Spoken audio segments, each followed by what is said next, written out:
शुरू से दीजिए संस्कार। दादी अंतिम सांसें ले रही थी, तब घर वालों ने गीता पाठ करवाया। वही बालक आगे चलकर इस ग्रंथ की महान व्याख्याता बना।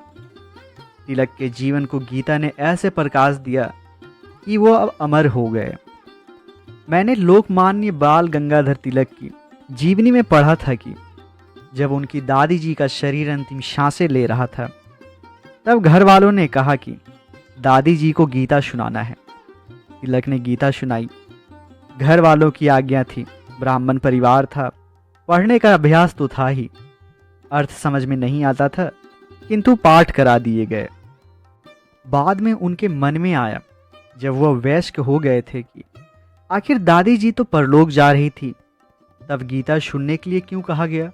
क्या मृत्यु से गीता रोकी जा सकती है?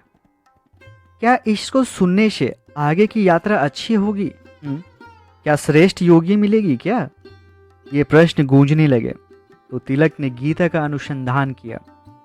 दुनिया में जितने भी टीकाएं हैं, हिंदी संस्कृत में, सबको पढ़ा और एक अति उत्तम कृति प्रकट हुई।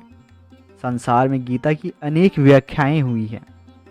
आचार्यों की व्याख्याओं को छोड़ दिया जाए तो आधुनिक विद्वानों ने गीता पर जितना चिंतन किया, उनमें से एक भी तिलक की गीता व्याख्या के स्तर को प्राप्त नहीं कर सके।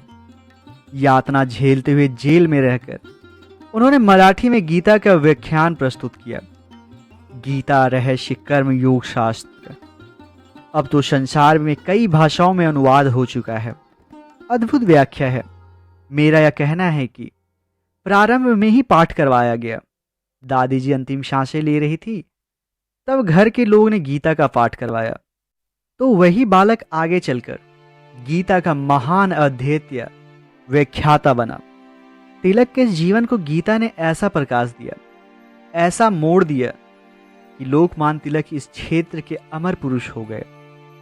अभी तो हम रोटी की भी शिक्षा नहीं दे पा रहे हैं, किसी के सम्मान की शिक्षा नहीं दे पा रहे हैं। कैसे हमारा बेटा बहुत ज्ञानी हो जाए, सुसंस्कृत हो जाए, तो इसकी शिक्षा शुरू से देनी पड़ेगी।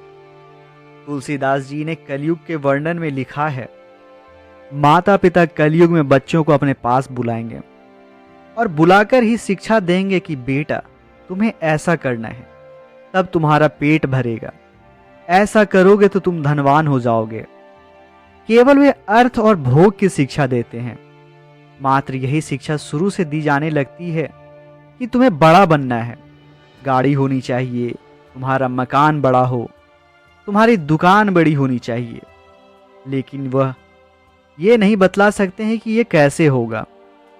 आज की शिक्षा में हमें यह बतलाया जा रहा है कि हमें स्वस्थ रहना है, लेकिन हम स्वस्थ कैसे रहे यह नहीं बताया जा रहा। हम फास्ट फूड खाकर स्वस्थ रह सकेंगे क्या? प्रामाणिक ज्ञान के आधार पर हमें क्या खाना है, कैसे स्वस्थ रहना है, बच्चों को यह शुरू से बताना पड़ेगा। शुरू से उन्हें गीता का ज्ञान देना पड़ेगा, कैसे उनको अपने जीवन के मार्ग पर चलना है। हम लोग आए दिन सुनते रहते हैं कैसे कोई बालक किसी गलत रास्ते पर चल दिया, कैसे कोई बालक कोई गलत कार्य में लिप्त हो गया, तो उसे संस्कारों की शिक्षा शुरू से दी जानी चाहिए। और यह कोई और नहीं, एक माता पिता का धर्म है कि अपने बच्चे को कैसे संस्कार दिए जाने चाहिए। एक माता पिता ही अपने बच्चे को इस सही रास्ते पर दिखा सकते हैं।